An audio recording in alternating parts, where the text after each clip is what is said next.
Alright, we're here. The group stage for the Blast Spring Lisbon has concluded. Our 6 teams are decided for the playoffs later this week, so let's take a step back, analyze everything that has happened, and prep you guys for those playoffs starting on Friday. Hi, how you guys doing? It's me, Nihilistic FaZe Fan here, back with another recap. If you're asking me how I'm doing right now, somewhere between disastrous and utter suffering.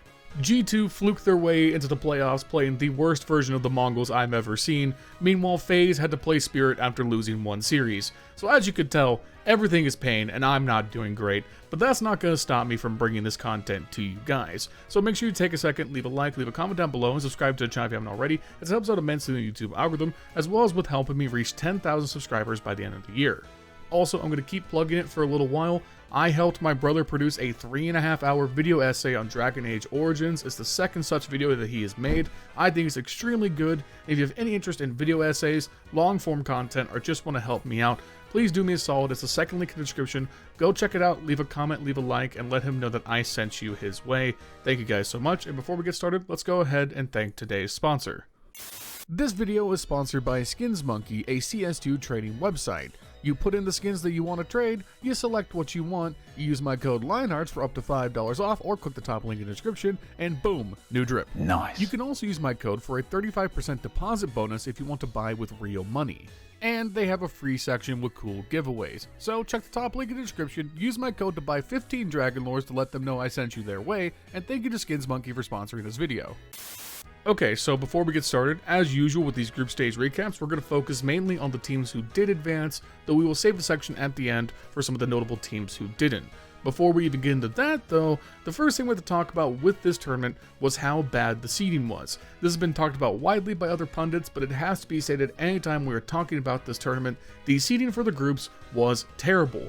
Group A had the 3 best teams in the world in Spirit, Vitality, and MOUZ, all vying just to make it out. And then on top of that, you still had quite good teams like FaZe, Falcons, and Virtus.pro lurking within the depths. So Group A is heavily lopsided. Meanwhile, Group B, while there's still like NAVI, Mongolz, Eternal Fire, is just not nearly as densely packed with competitive teams. So making out a Group A was significantly harder than Group B, and unfortunately we're now stuck with a situation where despite however this tournament goes, the 2 best teams in the world, Team Spirit and Vitality, cannot meet in the grand finals. This is going to lopside any potential results, which is an unfortunate shame. So why did this happen? It's because the tournament seeding was decided when the teams were decided several months back with out-of-date VRS information. The problem is that you need to select these tournament formats ahead of time. However, you don't need to seed your brackets ahead of time, so going forward, tournaments need to be more diligent about not seeding the brackets until we get closer to the date of competition. Had Blast simply waited till like a week ago to announce the group pairings, this would not have happened, and it just sucks that it leaves a pretty heavy asterisk on this tournament because we all know that Group A was just significantly more fucked than it should have been. Getting right into it though, let's start talking about some of our teams who made it out of Group A. Starting first, we had Vitality. Not really much more to be said. Vitality are the clear as day best team in the world, and they cruised through every single series here. They did not concede double-digit rounds until we get to the upper bracket final versus MOUZ. They destroyed Astralis, they stomped Virtus.pro. Vitality just don't look bothered by damn near anyone right now. And even when MOUZ managed to take them to 11 rounds on both maps, Vitality still looked comfortable in securing the winning blows. I really don't think in a best of 3 grand final or a best of 5 grand final that anyone can beat this team right now unless they underperform expectations. Everyone is just playing that good, and their team quality is just so much better than everyone else in the world. We all know how good Vitality are. Them being the first team to exit to the playoffs is by no means a surprise. Following them, we had MOUZ, who continued to have just an insanely good run of form since Brolin became the IGL. It's getting to the point that, you know what, there's no more things to question here. The system is working right now, they are beating quality teams, and they are playing even some of the best teams in the world close down the stretch in key series. Obviously, the big thing for them, they beat Spirit in the upper semifinals 2-1. It was an incredible game from both teams, but MOUZ had to win both overtime games on the second and third map after getting destroyed on the opener Dust 2 13-3. So they had to battle back on Nuke 16-13, and then on Ancient and went to 4 overtimes before MOUZ took over to win that series 25-22. Xerxin playing out of his mind, Torji looking incredible. This is by far one of the best anti-donk performances we have seen, period, point blank, ever. Donk entered that overtime on Ancient with something crazy like a plus 15 kill death differential. He ends the game with only a plus 4. There were several rounds on Spirit's T side where Donk would get immediately nuked from orbit in mid, and that would put Spirit on a back foot 4v5 that they don't have the personnel to recover from. Magix was awful, Chomper was not much better, and Zontix and Shiro, while they're great in their own right, they're not Donk, and the spread of firepower on MOUZ is so significant that even with Spinks having a down series, they were able to survive Team Spirit and strongly take this win. Now, of course, they got brushed aside by Vitality, but both of these games were close, and you could see a world where MOUZ took a map off them. And considering that just nobody takes maps off Vitality, that's damn commendable, and this is now 3 straight playoffs that MOUZ have made since they've gone to this new lineup. The results continue to just be legit, and I'm as impressed as I can be with how this roster has turned out, considering how sour we all were on the initial moves. And lastly, our final team coming out of Group A was Team Spirit. After losing to MOUZ, they just breezed past FaZe in a dominant 2-0 victory and swept aside VersePro in the lower bracket final in the same fashion. And it's very clear that Spirit are at a weird dichotomy. The structure works. They dominate everyone else in the field aside from MOUZ and Vitality, and maybe I would throw NAVI in there as a good team that could give them a run for the money. Basically, when Donk can't just destroy everybody, then Spirit run out of ideas. Now, to some extent, that's always been the case with this lineup, but especially as of late, coming out of the major, Shiro, Zontix, even Magix has stepped up in such a way that Donk didn't feel like he'd had to carry the burden nearly as much. But it's apparent that there's been a bit of a backslide. I think that final game against MOUZ on Ancient is very indicative of where this roster is at right now, where if Donk is not getting you these openers, Chopper and Hallie do not have much of an idea of how to mix things up and re-enable their players. Shiro is far too passive, Zontix and Magix just simply aren't as good at entering as Donk is, so when Donk can't initiate, there's definitely appearing to be a burden where he is expected to continue to push it and try and find a way regardless. And I'm going to parrot a point that Thorin made on his most recent episode of Snake and Banter with Kenny S, which, by the way, fantastic episode if you haven't listened to it, but there is this mindset that Donk appears to be stuck in, where it's getting to the point where the expectation on himself is that if he isn't dropping 30, if he isn't multi-killing every round, then he is the problem. But that's just not sustainable, nor is it the case. The system should be uplifting Donk in such a way that even when he can't succeed on these entries, there is a fallback plan, or if the plan continues to not work, there is a second idea. But over and over again, Chomper has shown himself to be a very limited IGL in that capacity. There is no backup set, there is no new idea. They continue to just hammer Donk through mid over and over and over and over, and it puts them into 4v5s that they're never going to be able to pull back.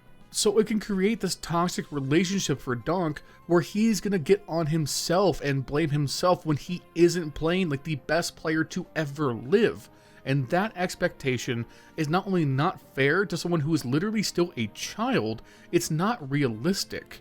ZywOo is not expected to put up 500 kills every match because it's not realistic. It's the same thing with m0NESY and G2. You're putting too much weight on these kids' shoulders when the rest of the team should be enabling him to play the best possible way he can.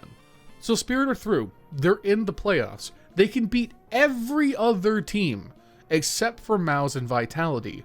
I think they have to find a new way in the playbook, or we have to start asking some very uncomfortable questions about players like Magix and Chopper going forward, because the rest of the team works. Zontix has been picking up as an individual. He's been great in this event. Shiro is arguably a top 5 player in the world, and Donk is the best fucking player on the planet. You have the pieces to win, they're just not being given the right opportunities, and I'm continually disappointed to see their T-sides be so simplistic. Moving over to Group B, our first team to make it out were Eternal Fire. And Eternal Fire, they made short work of pretty much every game they were in, 2-0s all the way through. They took out Liquid without a blink, they stomped out G2 without really looking back, and then they dusted off NAVI in the upper bracket final. An important bit of context there, these upper bracket finals are not must-win games. All they decide is seeding. They decide whether you play in the quarters or the semifinals. They're still very important, but losing in the upper bracket final is not like the end of the world. So NAVI losing in the upper bracket final is not like raise the alarm bells, something bad happened. Just like the same thing with Vitality versus MOUZ. It's still great to win it, and I would argue for Eternal Fire, it's the best case scenario, but NAVI losing here is not that big of a deal.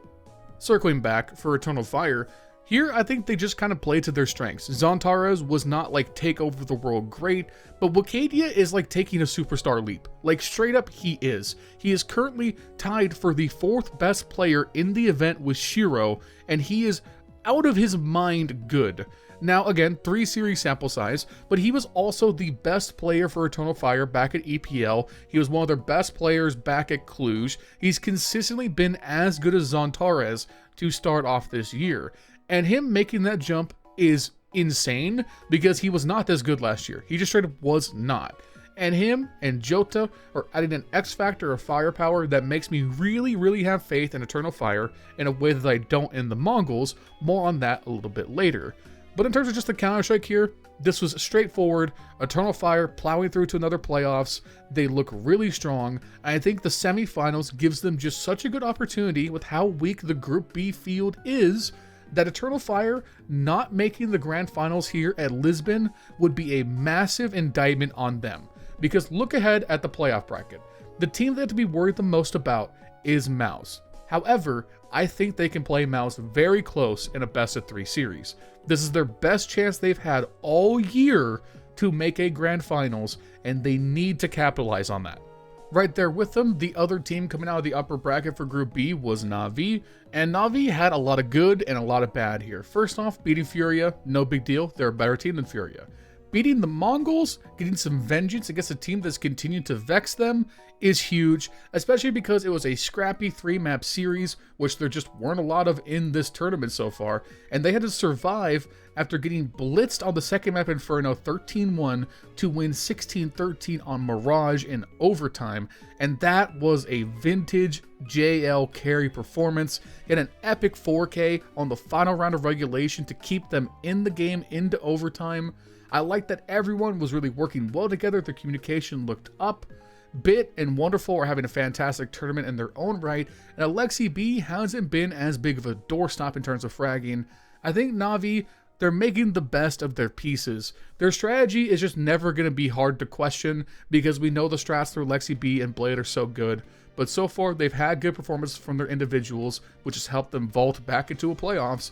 The problem is, right, the groups. They are once again torched by the seedings, because if they somehow manage to beat Spirit, which you're not exactly guaranteed, they didn't have to beat Vitality in the semis. Fuck! Like, it's just, NAVI are guaranteed, unless something goes unbelievably, extraordinarily well for them, to not be able to make the grand finals. These brackets suck! And our final team qualifying through the lower bracket final, G2. Yay. As you guys can tell, I'm very happy that G2 made it over the Mongolz. I love G2. Hunter and Snacks are the best IGL and star player duo in the history of Counter-Strike. Okay, but seriously, obviously I'm the G2 hater, so I'm going to put every asterisk in the book on this, but I feel like even on like an objective level, is anything about this G2 run good or convincing? Because they open up, they beat Imperial. Sure, Imperial are shit. They then lost to Eternal Fire, got smoked by them because Eternal Fire are a better team. They then beat M80. Congrats, M80, also shit. But guess what? Pretty close series in those 2 maps. M80 were more than in it. They had runs on both maps where G2 could not string rounds together, but only through the curse of the star players on this team did G2 survive to win this series. And then, in the biggest joke of them all, we got maybe the worst Mongolz performance of the last 2 years in this lower bracket final. Mongolz were so fucking bad, and Senzu specifically was so fucking bad, dude. Like, you can't You can't sit here as a G2 fan and be like, I'm proud of my boys. We beat the Mongolz. They're one of the best teams in the world. Well, Senzu has 1 kill on Dust 2 before he gets an ace. An ace, and like on the last round to stave off match point, he gets an ace. Like, congrats. He's polishing the silverware on the Titanic the entire time. The Mongols are the worst big game must-win team I have ever seen, dude. They choke like it's so going out of style, man. Like, I can't... It's... Only the Mongols could allow themselves to lose to this G2. Any other top 10 team, FaZe, they're beating G2 without Mongolz shenanigans. I firmly believe it. Virtus Pro. I think Virtus Pro beats this G2 team. I think they do. Straight up. I really do. And because Snacks managed to have a positive KD for once, everyone's like, oh my god, Snacks. Oh my god, they got to the playoffs. Look, G2, they're so back. Oh my god. And it's just like the worst thing that could happen was G2 making the playoffs. Because it's just confirmation bias that they should just keep going. Snacks gets to have a job for another month now because of you, Mongolz. Because of you, Senzu. You see what you're doing to the scene? Alright? And the only cold comfort I will get tonight, alright, is knowing that MOUZ, my MOUZ, Brolin, the GOAT IGL, Zershin, the GOAT Rifler, Torji, the GOAT Opper, will end this curse. Or Eternal Fire will, if worse really comes to worse. Mark my words, all right? I will let this be clipped. If G2 make the grand finals, I will say Snacks is good and deserves to keep his job. All right? I've made this bet before, and this is how sure I am. I will stream Valorant for an entire month if G2 makes the grand finals. Okay? All right? Mark it. Put it down. Put pen and paper. Valorant. I'll stop playing Elden Ring. All right, I'm streaming Elden Ring and Counter-Strike. I'll stream only Valorant for an entire calendar month if G2 makes the grand finals. Oh, I really hope I didn't just wish that into existence. Oh, okay. All right. Let's talk about some of the teams who didn't make it. This is going to be Copium. I think FaZe were a victim of the bracket. I really do. I feel like if you look back at this bracket, FaZe losing 1 game and having to play Spirit to stay alive is pretty not fair. Especially because if Spirit just clutched up, maybe they could have played MOUZ, which wouldn't have been much better. But still, like, the groups were fucked. FaZe still have problems. They didn't look good. Not really. But, like, dude, having to play Spirit and or MOUZ and or Vitality to not get eliminated. Like, come on, dude. That's like, some of that's, like, not on them at that point. And then the Mongols. I already ranted about them. Mongols not making the playoffs here is a crime. It breaks their streak that they've had for all of the tournaments they've attended this year, I'm pretty sure, of making the playoffs, and it's in the dumbest way possible. I don't know how they solve their choking issue, because it seems pathological. Again, I tweeted this out. If there's a scientist out there who can figure out what is going on with Senzu, where he goes from being a top 10 player in the world to putting up Snacks numbers in big games, you will save lives. Alright? Anyways, we'll find out how this goes on Friday. Make sure you guys like, comment, and subscribe to stick around for more recaps of all your favorite tournaments. Thank you to SkinsMonkey for sponsoring this video. Check the top link in the description to use my promo code the next time you trade on their website. It lets them know that I sent you their way. Thank you to SkinsMonkey. Shout out to my channel members, Justin, Jesse, Furley, Milan Berta, Bubblesj, Dr. Cocktor, Patatas Kaftesi, PTR, B1 Games, Cody Foxworthy, Justin Vander Vate, I'm Flashbangs, Nomi White, and Rowdy. If you want to become my channel member, you can dislike the link in the description down below. For $5 a month, you can support me directly, get your name at the end of the video just like this, as well as a role in our community Discord. Thank you to our channel members. Make sure you follow me on twitch.tv/LionHeartZ. Hopefully I don't have to stream Valorant for a month, but if I do, I'll be doing it there. I'm also streaming Elden Ring and Counter-Strike in the meantime, so come on by and say hello. Without any further, I'll see you guys next time. Peace.